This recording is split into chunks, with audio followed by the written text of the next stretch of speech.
Right now on Denver 7 News at 7 o'clock on Local 3, another community is grappling with tragedy. 10 people killed in a Buffalo, New York grocery store, which is being investigated as a hate crime, but people are determined not to let the act of violence define the area. It feels like a big family that we all can pull together to get through a tragedy that just happened and that we still neighborly. So this morning we have new details about the victims and the suspect. Colorado, of course, is no stranger to these horrific shootings, and now city leaders here want to keep us all safer where we work and shop. The new initiative for business owners to upgrade security.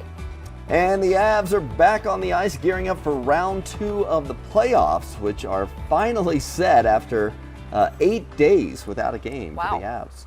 Thanks for joining us this morning. I'm Brian Sanders. And I'm Nicole Brady. Hope you got a chance to look up at the night sky because this was one of 2 chances to see a lunar eclipse in Denver this year. Look at how dark the moon was over Observatory Park, thanks to the people who posted these photos.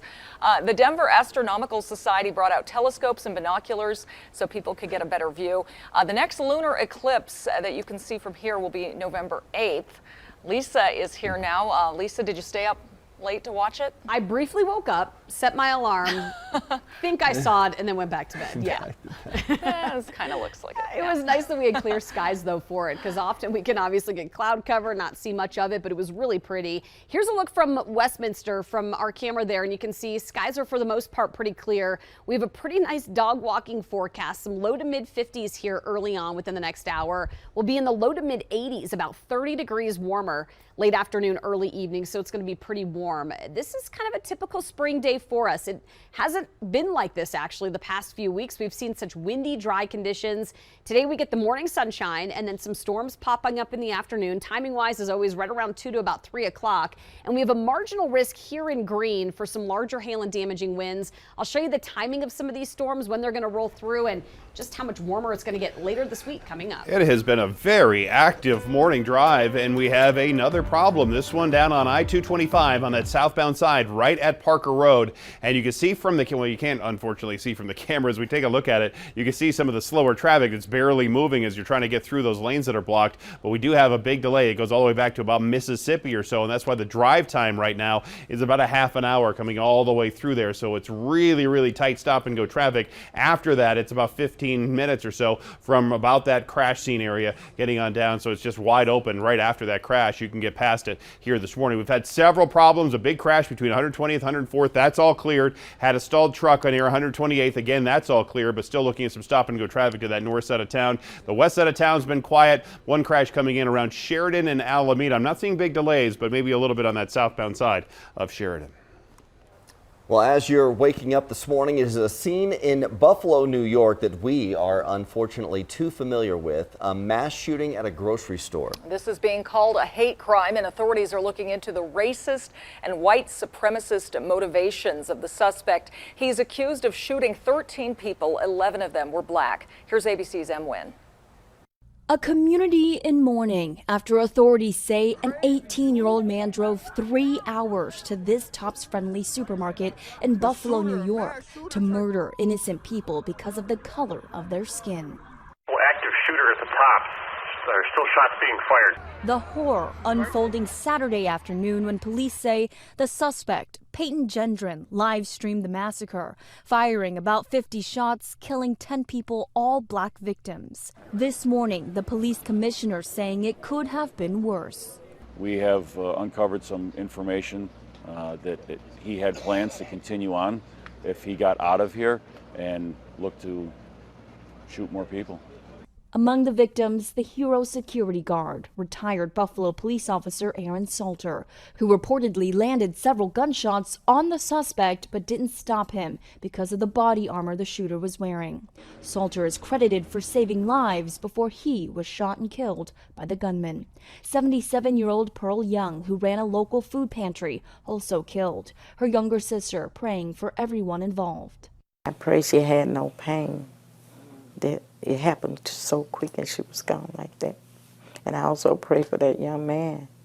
Now, investigators are scoring Gendron's past in social media, telling ABC News that less than a year ago, he was taken into custody after writing a paper referencing committing murder-suicide.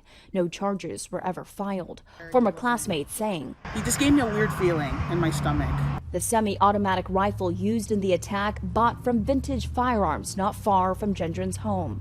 The owner saying he legally sold it to the teen. Gendron is now held without bail, charged with first-degree murder. Federal hate crimes are also on the table, according to authorities. Meanwhile, President Biden is set to visit Buffalo tomorrow to meet with victims and their families. M. Wynn, ABC News, Washington. Meanwhile, in California, one person has died and 4 others hurt after a shooting at a church. This happened Sunday in Laguna Woods, just south of Los Angeles. Police arrested one person after he was held down by parishioners. They're working to see if he has any connections to the church or the victims. Well, here in Colorado, Aurora leaders are launching a program in hopes of keeping all of us safer at local businesses. Let's bring in Denver 7's Christian Lopez with details on a grant program, and Christian, applications open up today. They do, and like you mentioned, this program focuses on reducing crime all throughout the city. So starting today, eligible businesses, nonprofits, and community groups can apply for $10,000 grants. They can use this for things like new cameras, lights, alarms, or other security features. This is all part of Aurora's Safety and Security Grant Program, and that money is coming from funds that the city got during the pandemic. It's a $3 million program available citywide, but there are $500,000 set aside specifically for businesses near East Colfax. We spoke to one business owner, Sarah Erks, who owns the Bong Shop, and she says she plans to apply because they've dealt with break-ins recently. I believe we will be trying to get some help with the security. And beyond that, we're just taking other precautions in here. We don't leave cash in our store at night.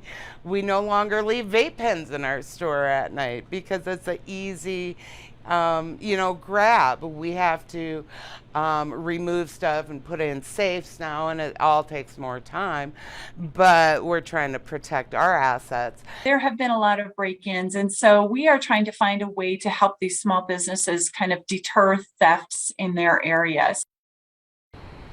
And we have all of the information on how to apply for this program on our website, thedenverchannel.com. Live this morning, I'm Christian Lopez, Denver 7. Thank you, Christian. Aurora is also developing a plan to reduce youth violence. It's been in the works for several months, but tonight council will discuss some changes, including taking into account risk factors like drugs and how will those be addressed. They'll also talk about funding. $500,000 is budgeted for services. 30 partner agencies have applied to get some of that money. Contact Denver 7 is hearing from many of you angry about potentially more expensive Xcel energy bills. This stems from the historic ice storms in Texas last year. A judge ruled last week Xcel can recover more than $500 million through their customer bills to recoup from surging natural gas costs during the storm. It would last for 2 years. I was shocked, basically. I've never seen this incident like this happen. I've seen the rate increases, but nothing paying for a shortfall for a cold freeze that we prepared to pay for here, but not for another state. The ruling isn't final either. It's just a recommendation from the Public Utilities Commission. Colorado's Office of the Utility Consumer Advocate plans to appeal. Well, the Avalanche finally open their second round playoff series tomorrow against the St. Louis Blues. Games 1 and 2 will be at Ball Arena. The team went back to practice yesterday. They haven't played a game, though, in 8 days.